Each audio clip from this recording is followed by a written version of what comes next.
We're going to switch into the hopefully not too boring part,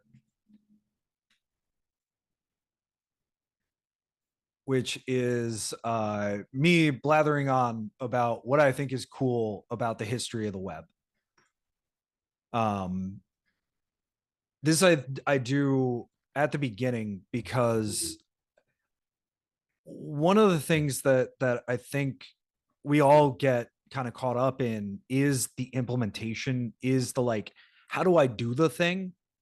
And the thing about any like art or design is that it's not a vacuum.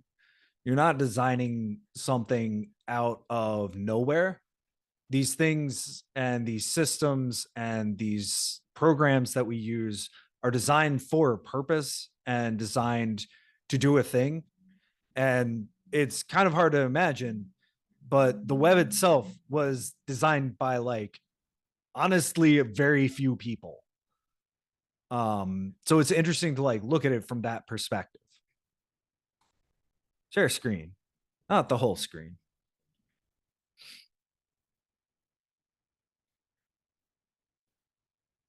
Do so of course I said, Firefox or Chrome, and I'm using Edge. Um, on the browsers in the lab, Chrome or Safari is probably best.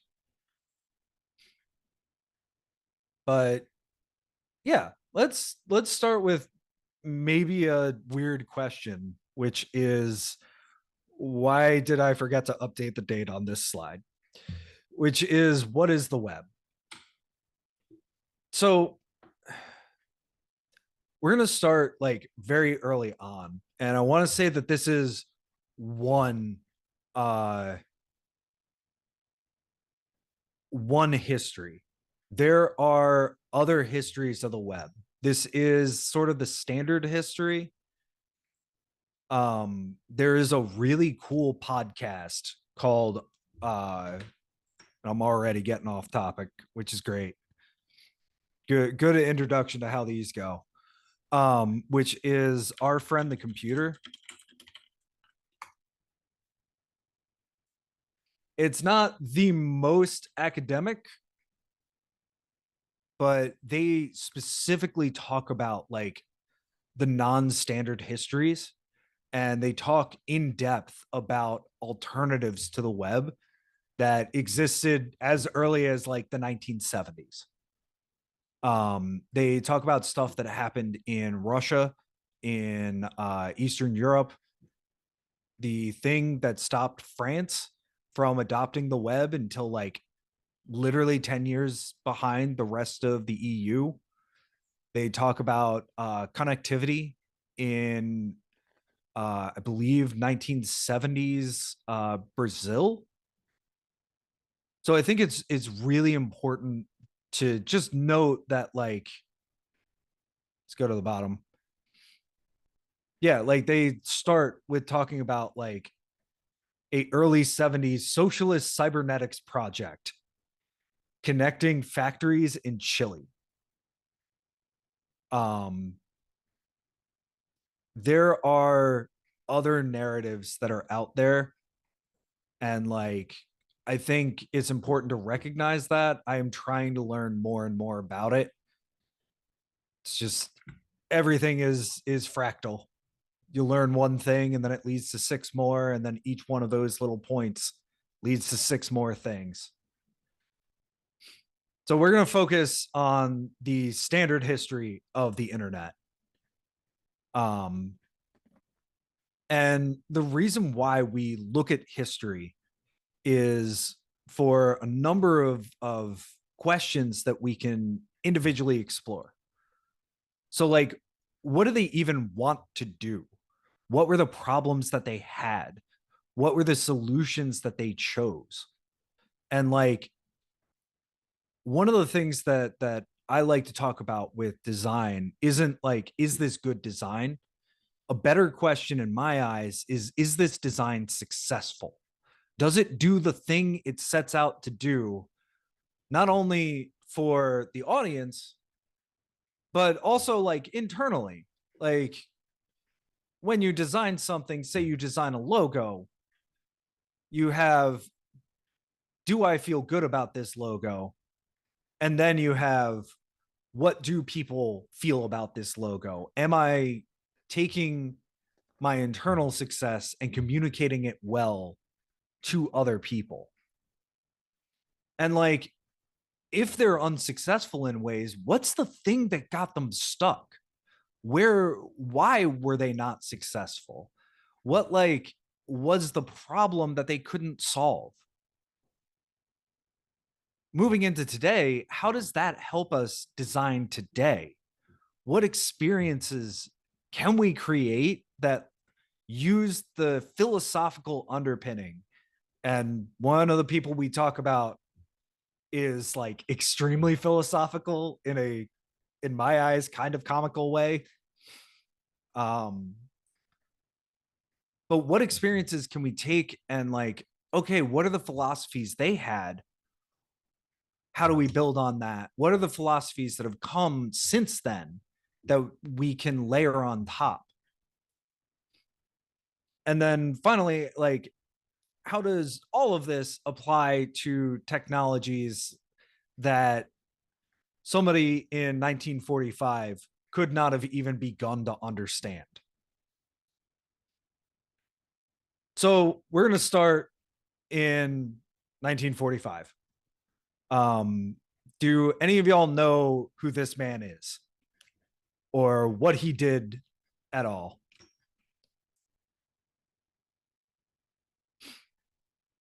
This is one of the people who I kind of fell in love with in my studies in college, Vannevar Bush. You know that big highway that goes through the middle of Providence? He designed the initial stuff for interstates.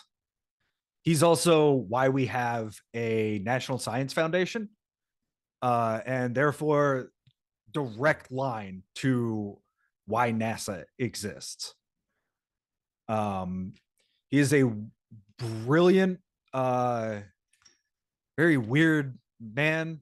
He's also the person who coined the phrase military industrial complex and was the first person to go, oh no, oh God, what is this? Um, he's a really fascinating person. In 1945, he writes an article that is in the that's in the additional readings for, in the Atlantic, called "As We May Think," and I really invite you to read that article. It's very 1945 in how it's written, but one of the things that I found absolutely fascinating is that every single paragraph can basically be tied one to one to stuff you see every day on the internet. Whether it's like how something was built or just even in interface. So he talks about the problem. And his problem is that in 1945 there is too much words. He says in the article, and I'm going to read this directly because I think it's really brilliant. Professionally, our methods of transmitting and reviewing the results of research are generations old and by now are totally inadequate for their purpose. If the aggregate time spent in writing scholarly works and reading them could be evaluated, the ratio between the amounts of time might very well be startling. He's saying you have to, for every word that you write, you have to read orders of magnitude more words. Those who conscientiously attempt to keep abreast of current thought, even in restricted fields, by close and continuous reading, might well shy away from an examination calculated to show how much of the previous month's efforts could be produced on call. There are so many things even in a very small area of study, that you forget more than you ever knew. He gives an example. Mendel's concept of the laws of genetics was lost to the world for a generation because his publication did not reach the few who are capable of grasping and extending it. And this sort of catastrophe is undoubtedly being repeated all about us as truly significant attainments become lost in the mass of the inconsequential. People talk about like, do your own research. There is so much research going on. What's actually useful? What is useful to you right now? What is useful to you 6 months from now? This is a real problem. This is echoed in the current web. It's called the content deluge. It's also called like everything is bullshit. Um, Basically, like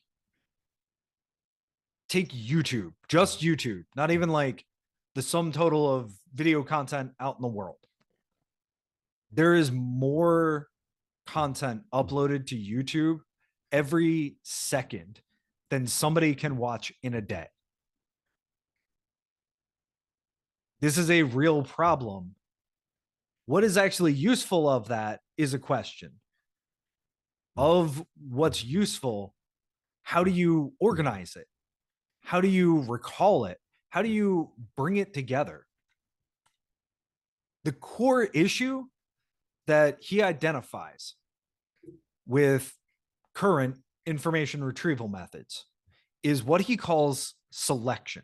And simple selection is something very simple. This is echoed in SEO. It's called a navigational search. I know that Rick's website is rick.edu. I'm just going to Google Rick every time. So simple selection is I need a document with a title as we may think.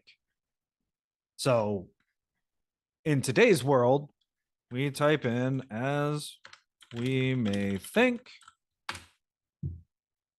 And it's not even the first thing on the list. We have a Wikipedia article. We have a third-party source. We have a copy from archive.org. Who knows if it's been edited? And oh, okay, now we have the actual article. And then we have the problem of like paywalls and things like that, which is why other things pop up. So that's the problem that he has in 1945. He also sees that there's complex selection. And like, imagine this, that like something like a barcode doesn't even exist. Barcodes, I believe, are like 1963, 1965, something like that. So he asks you to imagine a retail purchase and just like, what kind of data would you need to track a retail purchase in a store? Well, like, okay, you should probably know which cashier did the transaction. You should probably know what customer it was. You should probably know what that customer bought and what that cashier sold. And you should probably know what price that product was. And then he's like, there's so much more. Like, who was managing? Is like that one store or multiple stores? So, like, he asks, what are the functions that you could run over that data? And he comes up with the fact that there's a limitation. So, a very basic way that we've solved this problem in today's world is by putting numbers to things. We've all got social security numbers. We've all got, every product has, every book has an ISBN. Products have SKUs. We have these numbers to say, okay, here's how we can say that this is the thing. And he argues that using what he calls an index, but like a number, this works really well with structured data. Like, you know, the price of something. Okay, this is a product, it gets a number, we know what product it is. But what happens when you're looking at data or information that isn't something structured? You're reading an article, you're reading a book, you're listening to a lecture. What happens with those unstructured documents, which have so many different ways to categorize? What are ways to organize unstructured data? So he talks about something that's near and dear to my heart, which is getting lost in research. So he imagines this thing called the Memex. The owner of the Memex, let's say, okay, he's interested in the origin and properties of a bow and arrow. He has dozens of possibly pertinent books and articles.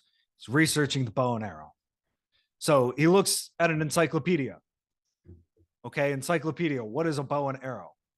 Okay, he finds an interesting but sketchy article. And the way that he designs this is basically a computer screen. So he says, okay, pulls up that article, leaves it projected. Next, he's reading a book about like the history of, mankind. And he finds another pertinent article. And the absolute key to the Memex is this: you can tie together two separate pieces of information. To me, this sounds like Wikipedia and linking articles. So he keeps going.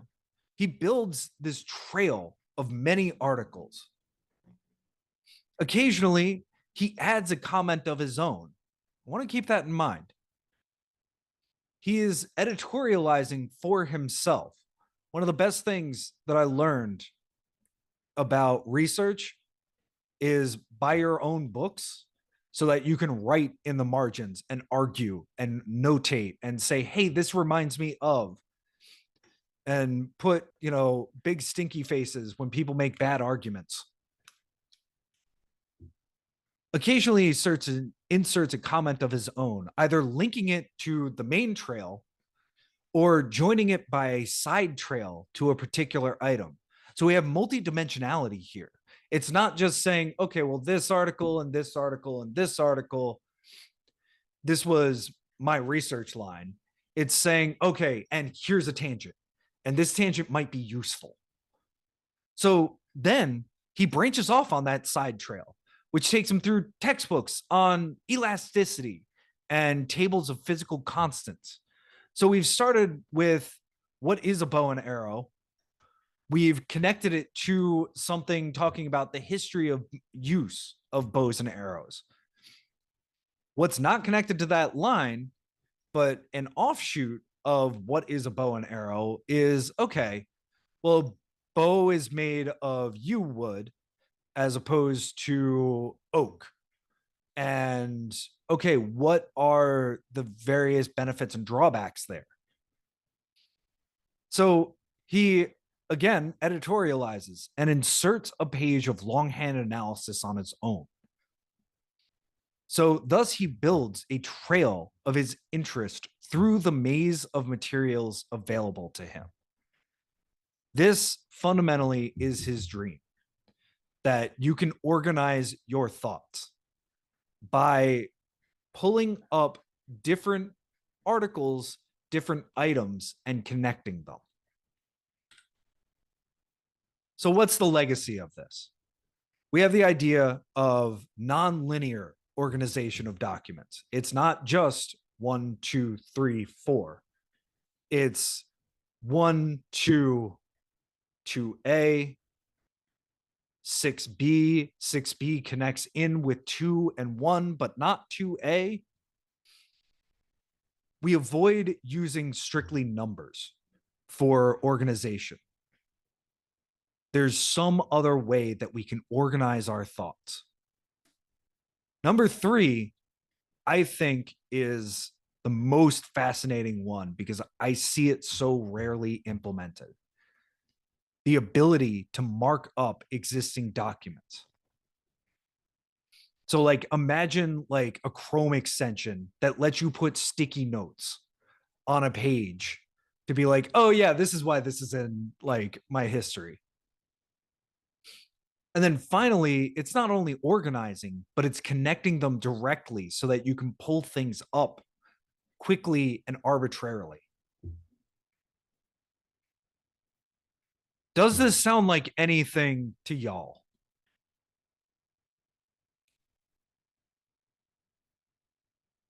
I'm trying to lead y'all to an answer. But maybe the next person that we talk about might help a little bit. So we're going to talk about this guy, Ted Nelson. Look at this image. This is a fundamental image. Ted Nelson is a fascinating human being. He is, well, let me ask this. What does HTTP stand for? So what it stands for is Hypertext Transfer Protocol. It is a way to transfer hypertext. The guy who came up with this goofy word hypertext, and he is maybe the king of goofy words, deeply intertwingled. That's Ted Nelson. This is how he thinks about the world. There is a extremely long but fascinating read about his life's work, which was called Xanadu, where it talks about how he thinks about things. In reading it, it sounds to me like someone with ADHD. He's constantly pulling in information, making weird connections, and that's how he visualizes information. That's how he visualizes the world. It is exactly this diagram. And his main thing is the Memex brought in the idea that information organization and information recall is multidimensional. Ted Nelson's core idea is that that problem isn't a multidimensional problem. It's an infinitely dimensional problem.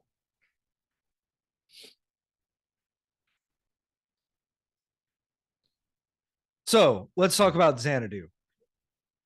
It's a really great 70s cheesy musical. It's also a conceptually historic program that never came out. Okay, it says that a version was released in 2014. That isn't that is a failure in my eyes. That is an unsuccessful realization of what he was trying to do. Uh Vaporware is a industry term for something that is constantly promised and never delivers. It disappears in a smoke of vapor. Um, and I think it is rightly called the longest running vaporware project. That kind of mean but honest feature is in Wired. It is long. Look at that scroll bar.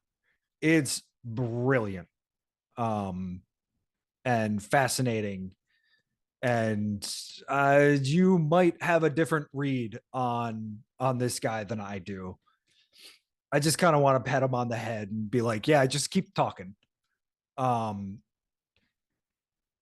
Xanadu was started in the late 1960s. Details are murky, but we're talking a 20-year jump from As We May Think.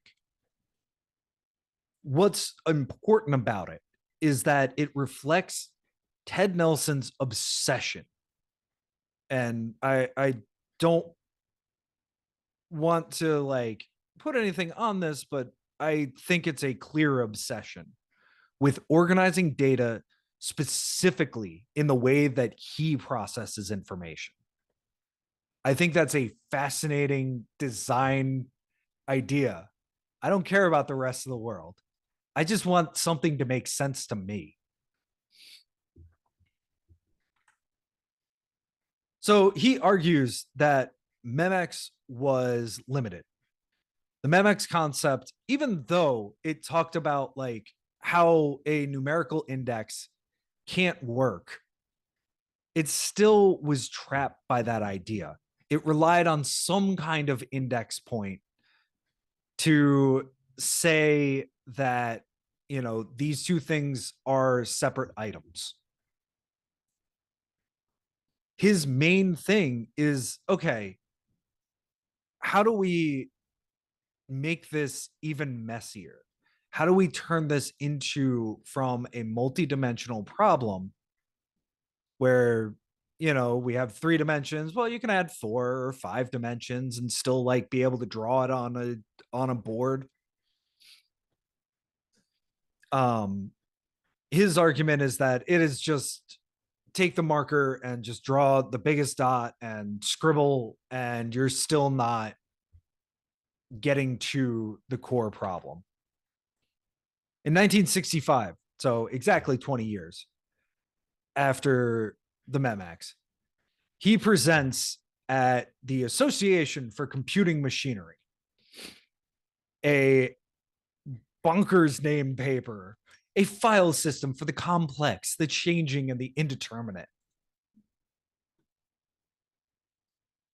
I think it is a very funny thing to read because it does not read like a boring computer science like how-to guide. It is a philosophical text. Um I love this era of computer science. There is stuff like the People's Computer Club. People's Computer Club? Yeah, let's see if we can't get a cool image. Chaos Computer Club, that's slightly different. It's Fred Moore. People's Computer Company. Come on, give me an image. There's some like really great drawn art. Here we are. People's Computer Company. Let's just draw a dragon. Let's have some cool reading rainbow kind of thing going on. This is a really cool era in computers. Anyway, he most importantly puts the word hypertext. And what he means by hypertext is exactly that, that like you have text, but it's not discrete. It's something that you can interact with. It's something that you can yell at and use and move and all of these things. This file system has 2 big themes. Number one, that the file system should be attractive to non-programmers. I have some programming experience. You know, I always had computers and things like that. The vast majority of successful things that are for the internet don't involve sitting there and learning how to write assembly code. I have written 1 line of assembly code. It didn't work.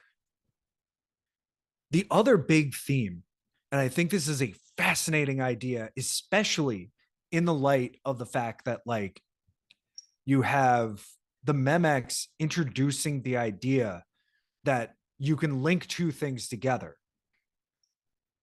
His idea is that if 2 things should link, they just do.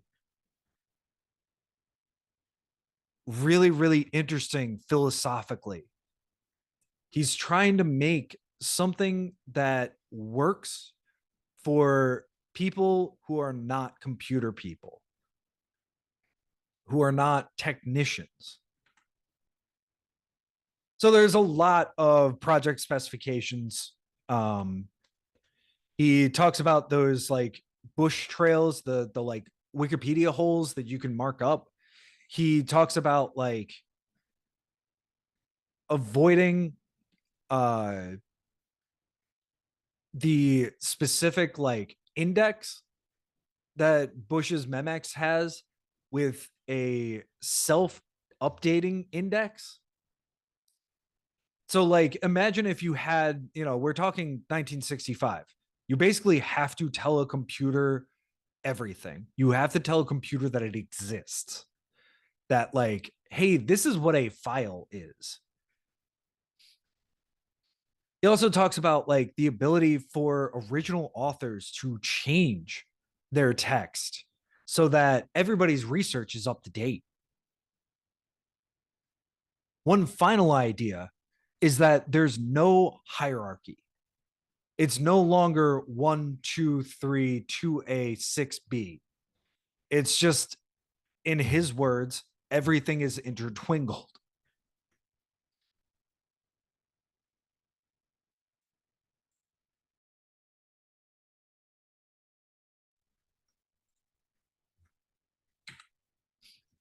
So I can get lost in this stuff. He talks about how lists work.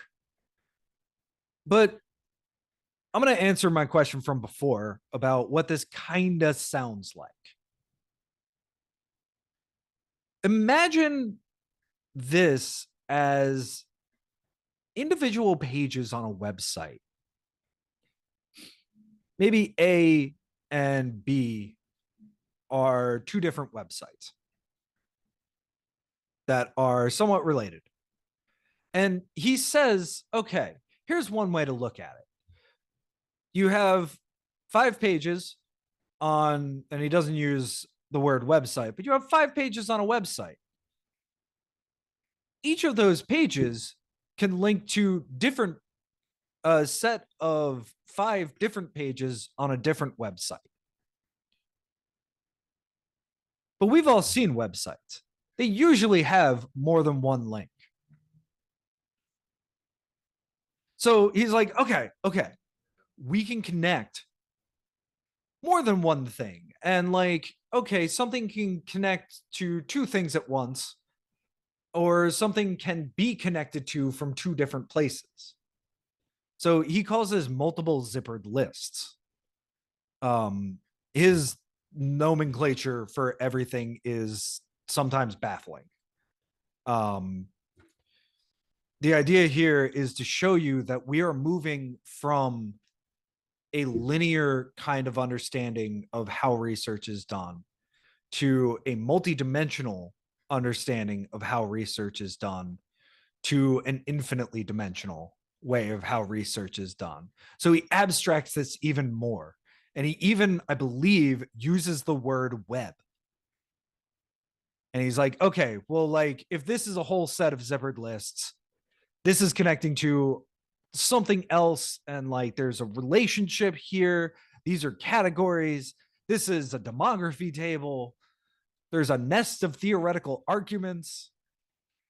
He's starting to say that, okay, you start with one document, you link a few documents into what will in the future be called a website. Those, each one of those documents on that website link to other documents on other websites. And you start creating this connection that becomes impossible to map.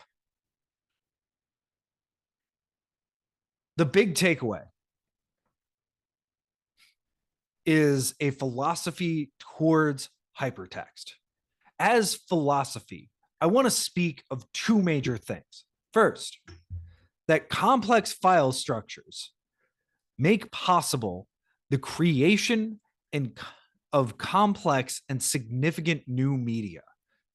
He calls this the hypertext, for text-based media and hyperfilm for film-based media.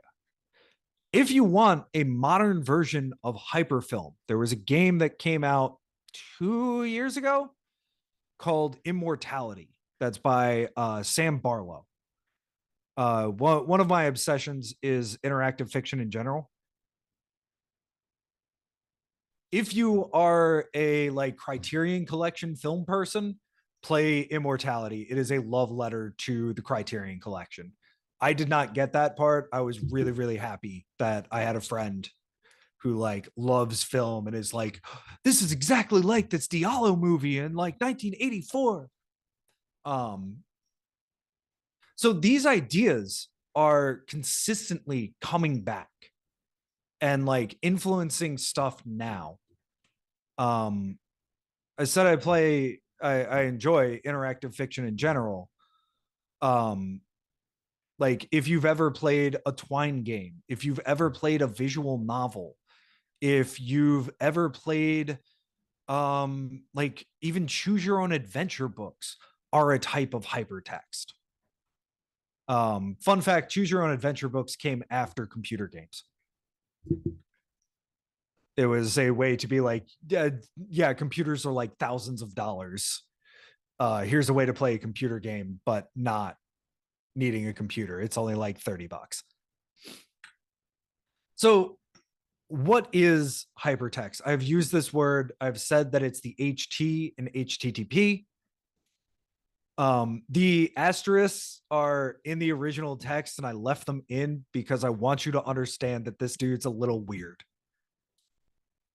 Let me introduce the word hypertext to mean a body of written or pictorial material interconnected in such a complex way that it could not conveniently be presented or represented on paper.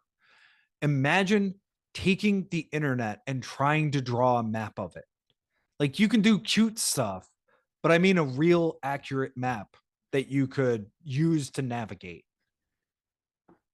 It may contain summaries or maps of its contents and its interrelations.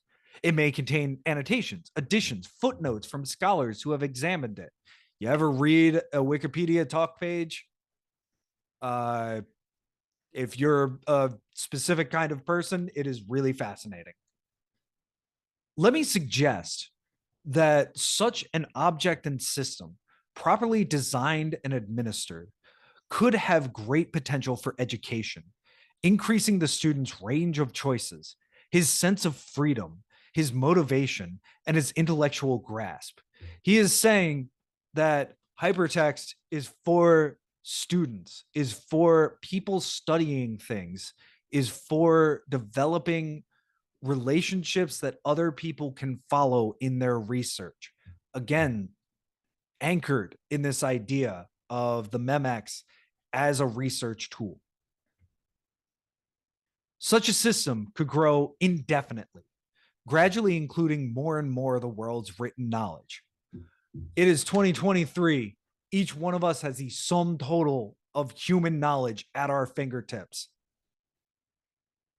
We use it to keep in touch with friends.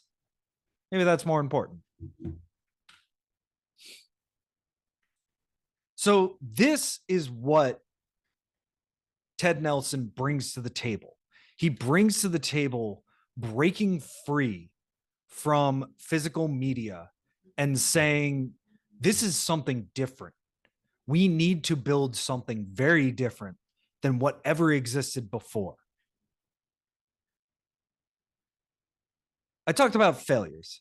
Let's talk about my favorite cul-de-sac in all of hypertext. HyperCard.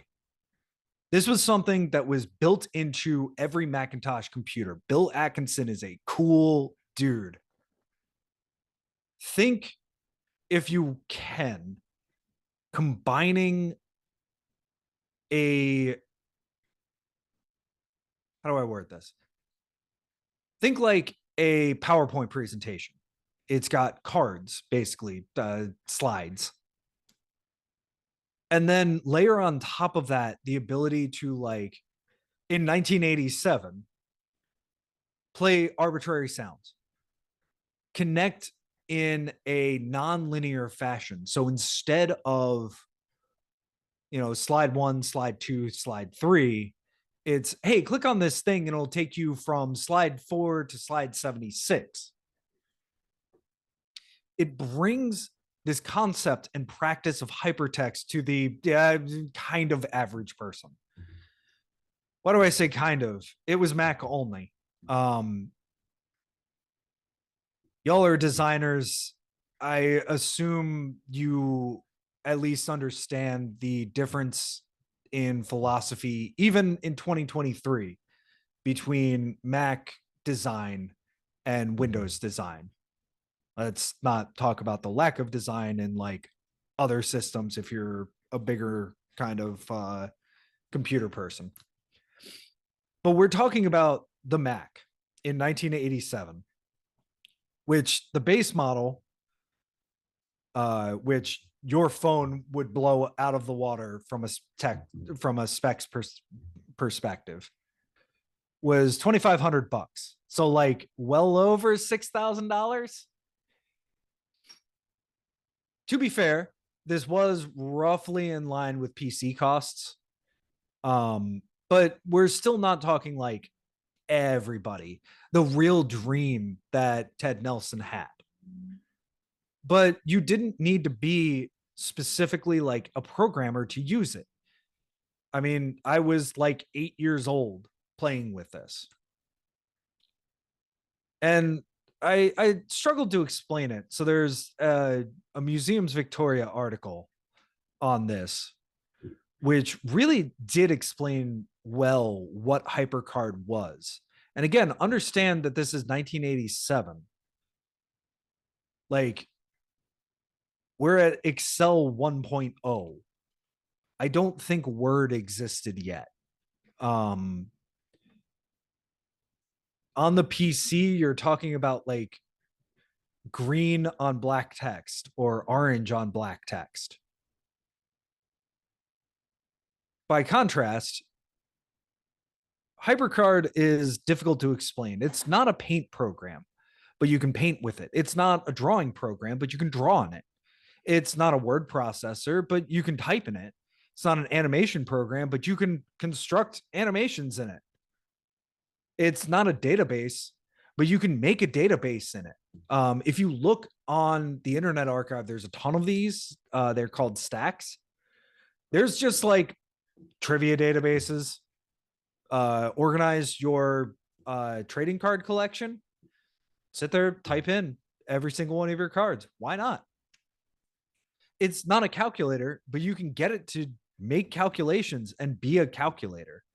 It's not a simulator, but you can simulate physical entities like electronic circuits. It is a weird program that did a lot of things. One of the things that it really brings up, and this is common in all of the era, is this idea of skeuomorphism. Can one of you define that word for me? Cool. Skeuomorphism is the idea that digital objects should look like physical objects. So like, take a look at your phone. It's a little difficult to find this now because things have changed, but like, if you're on an iPhone and you look at your Notes app, the icon is a spiral bound notebook. If you look at the calculator, I mean, it looks like a calculator. It works like a calculator. What it's supposed to do is bridge the gap between physical objects for non-digital people and the digital objects that kind of work that way. So the overall concept was a set of digital cards that would link to each other by clicking on things. So kind of like if you had a big stack of cards and it was like, go to card 47. The language of things and the current trends at the time led to a distinctive look that we'll see pretty soon. One of the other things was that, yeah, there was coding in HyperCard, but instead of being like really arcane words, it was like play sound, and it would play a sound. It had a relatively human readable coding language. If we go back to Ted Nelson's like desires, one of the things was that this was not for people who only knew computers. It was for everybody. So stuff looked like this.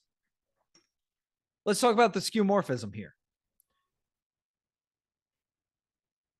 What do we do with a button? We press it.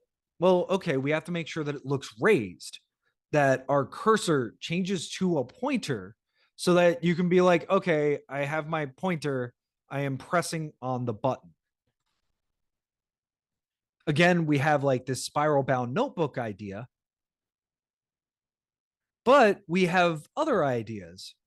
We have links where if you clicked on Memex, it would talk to you about Memex. If you clicked on, you know, one of these maps over here, you can see what this one thing links to. You can see how the chapters link to each other. You have other ideas too, like, okay, this front cover, it says top on it because it's 1987. Things have to be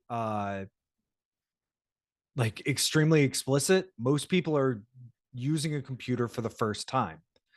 I think that's a powerful place to start.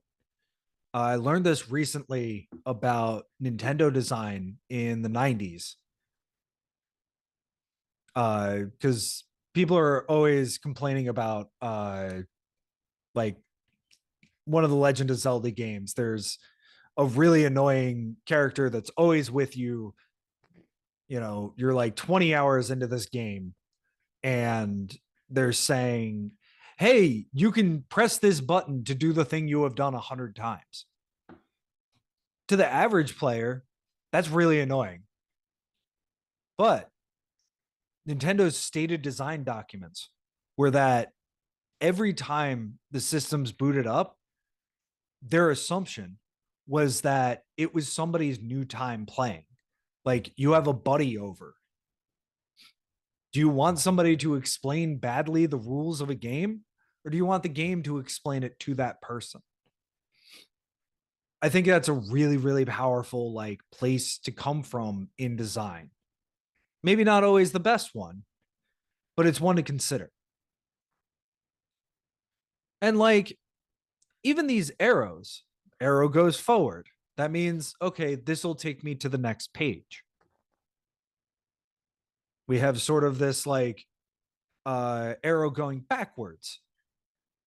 Okay, that probably means a little more than just forward and backwards. Maybe that means going backwards in a bigger sense. One last thought. I really love this time since you were here. Maybe you can jog somebody's memory. Tell them when they were somewhere. We will talk about this guy a lot. Jakob Nielsen is a usability expert. He is one half of Nielsen Norman Group. I don't assign anything explicitly from Jakob Nielsen. He's very in the weeds. He's not very philosophical. His partner, Don Norman, I assigned Don Norman's book. It was the book that explained to me that, yes, I was a designer. So, like, looking at this, we're really close to something that's almost like a web page. We're missing some parts. Design, not there at all, but the elements are there. Things to click on to go to other pages, go to other files, go to other, sections of your computer. I think HyperCard is one of those things that, like, if you're into web design, going down this dead end, because it ended. People are trying to make it a thing again, but it's weirdos.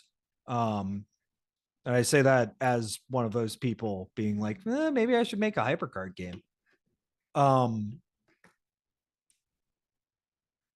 you know, this is a dead end, and I think it's really like valuable to look at these historical cul-de-sacs and be like, why did this fail?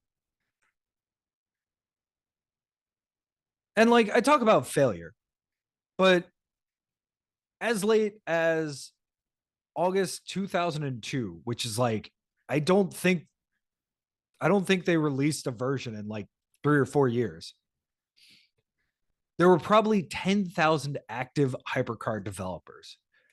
3 years after its initial episode on software, Computer Chronicles did a follow-up show on HyperCard's development.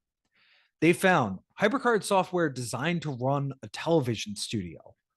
MIT produced an interactive video magazine with it. A seventh grader was writing a timeline of Russian history, and children as young as kindergarten could actually use this program. What is fascinating to me is that this kind of ties together with that idea, weirdly worded, that everything is intertwinkled. Why, though, is this something that you're all looking blankly at the screen about? Bill Atkinson, the guy who designed the thing, wildly cool designer. He also designed Mac Paint, which was involved in the lawsuits between Apple and Windows, because Windows just like straight up ripped it off. But he realized over time that he missed the mark with HyperCard. Apple was what he calls a box centric culture. You buy a product, you use a product, it is your product. But if he had grown up in a network centric culture, like say Sun Microsystems, a company that, if you follow tech news, recently was in a massive lawsuit with Google over like if you can copyright code and like what that means. If he had grown up in a networked computer system, HyperCard might have been the first web browser. So, what this is saying is that there is a difference between the concept of hypertext and what eventually became the web. The difference is that hypertext can happen without ever going to another computer. We fast forward just 2 more years. There's a guy over at the Large Hadron Collider. It's a thing that accelerates particles really, really fast and hits them at each other, literally just to see what happens. I wish I had a job like that. So he's trying to organize documentation across departments in at CERN, the company that runs the Large Hadron Collider. He runs into the same issues and comes to the same conclusions of Ted Nelson. Information is constantly changing. The system had to be non-hierarchical. There can't be a limit on what kind of information. I can't say, look, it needs to just be text. Like sometimes an image is actually better. Y'all are graphic designers. I hope you believe that. What he comes to is that it has to be organized by notes and this very important word, links, not index lists like what what Ted Nelson was talking about and what Memex used. And the reason why is that he had this large set of unstructured data, emails and BBSs. So like shoot, I mean, social media is like a direct descendant of BBSs. Basically like forums where like you would post one and then like somebody else would post not an email, but like something that someone could read the whole thread who wasn't involved. He had all this information and he needed to organize it. This right here is the most important image in the history of the internet. This is the original diagram that Tim Berners-Lee, who's still alive, uh, works with the Electronic Freedom Foundation, among other things. And he draws this where we have hypertext includes hypermedia.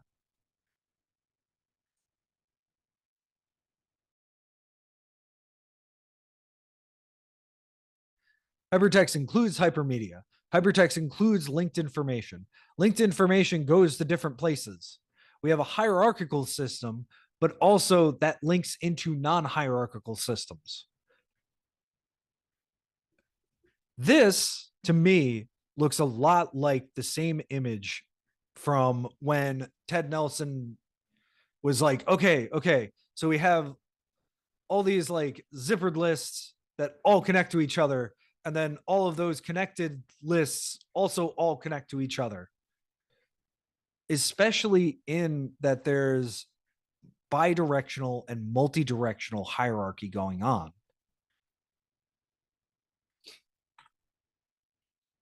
So, what are the real requirements of the web? And this is as Tim Berners-Lee wanted it. You can add and remove access to different networks. The big concept there is that like they had at CERN, they had Macs, they had Windows, they had Linux, they had weird people on other things, Next Step. Um, it didn't, it had to not matter how you accessed it. It also had to be non centralized. They couldn't have it so that if one computer went down, all of their documentation went away. It had to work with old data as well as new data. It had to be able to read things that were not designed for it.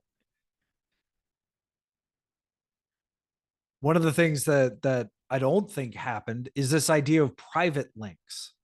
You can design something like it, but like the idea that like you would have maybe your own bookmarks, maybe that's one way to think of it. Support for both text and graphics in the sense that like there had to be something for pure text because there were still pure text terminals, but also it was coming into, it's 1989. We're coming into modern computing. Graphics are a built-in part of computing. Some other things that I think are interesting in his layout is like the idea that it would automatically try and figure itself out. I think this made sense at the time when it was just for CERN. I think, look, there's uncountable web pages. I don't know if you could build a computer that could do that kind of graph analysis. Again, just like with Ted Nelson, there's live data. Data can change. Web pages can change. And finally, there's no DRM, there's no security built in, by design. That's a call. And I think going back and looking at this design document from a 2023 perspective, I think we can think about like what that means. And whether or not we're living up to that, or whether or not we should try to live up to that. One of the things, especially looking historically, that we get to do is we get to question these assumptions that people make. This is 1987. We're only 20 years pulled away from weird hippies making up words and putting 8 asterisks in, their writing instead of using literally any other better way. There's, I think, incorrect assumptions built into how the web was designed. As designers, do we reinforce these assumptions, or do we question them? How do we question them? How do we look at the way that something was designed technically and build around it to best serve our users? I think these are all questions that, looking at requirements and looking at design documents can help us do. But he gets through all this and he's like, okay, well, what would this actually look like in practice? And he uses the term hotspot. Imagine then, okay, the references in a document, they're all associated with a specific address of the thing. So you have a place where this document is on a server somewhere. So that while reading this document, you could click and go to somewhere else. Literally, so that while reading this document, you could skip to this other document with a click of a mouse. He is literally talking about what's known as blue links. So we've come a really long way. We started with a guy just trying to figure out how to research things in 1945. What does it mean to research something when there is so much being written you cannot read it? And he goes back to Renaissance era with that problem. We then go to 1965 with a guy who's like, yeah, that's interesting, but your scope of the problem was too small. It's not just about documents. It's about entire groups of documents. Cough, cough, websites, cough, cough. And then we go to 1989 with a guy clearly influenced by these ideas going, I have too many emails. I don't know how to find things. How do we do this in a way now that we have functional network computing? I need to pull up a file so that I know how not to accidentally make a black hole when I shoot 2 particles at each other. And hey, we have Xerox PARC. We now have a mouse. We now have what's modern computing. How do we build something that lets us get the information that we need at the click of a button? So I want you kind of to think about this as questions as you think about what I just blathered about. What were the people building what became the web trying to do? Where were they successful? Where were they unsuccessful? What does it mean that they were successful or unsuccessful in that case? Where did they get stuck? Did they get stuck because it's 1945 and they're thinking too small in the grand scheme of things. They're thinking very big for 1945. We didn't even have interstates. Did they get stuck because of their own limitations? I think one of the biggest things with Ted Nelson is that, frankly, society did not have the words to help guide some of the things that I pick up on as being neuroatypical. Like, if those words were there and like the science was there to help him, what would he have created? And then you come to Tim Berners Lee, and he's like, oh, well, there can't be any DRM. There can't be any security on this. This has to be open. What are the assumptions there?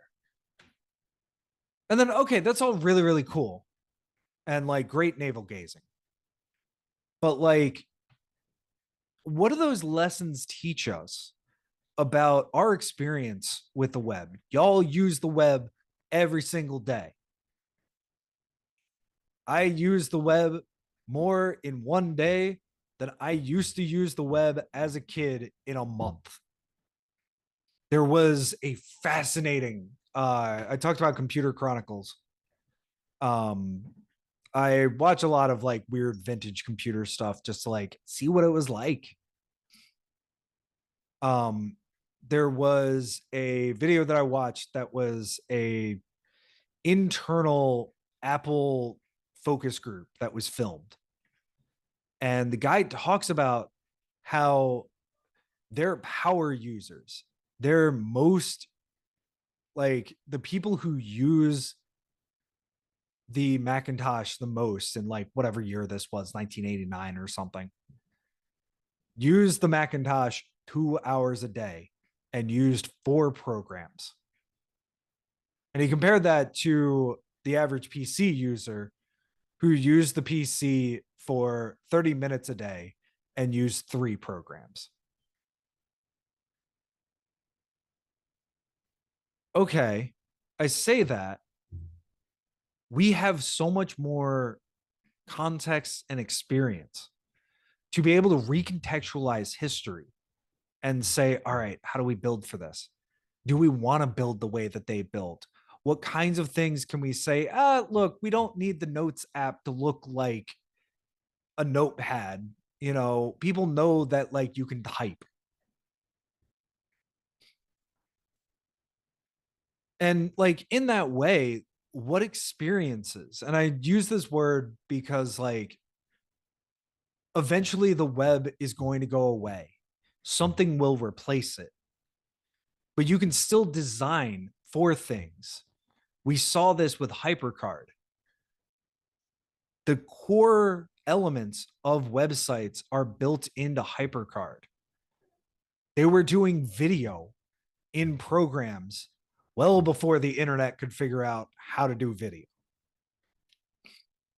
And then finally, like, how does all of this kind of underpinning and philosophy and design critique apply to the things that we use every single day? Fire up Instagram.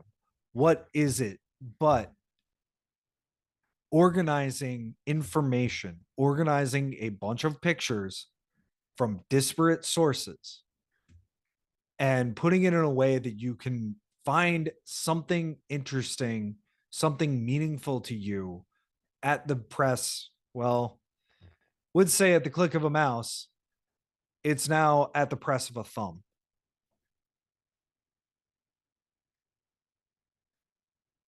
I think I'm going to stop here. We will come to all this kind of stuff. I want to say next class. Actually, in 2 classes, when we talk about files on the web and things like that. Because I think it makes so much more sense to talk about how files are displayed at that time when we're talking about like weird technical stuff. I want to kick this back to you. We have 45 minutes.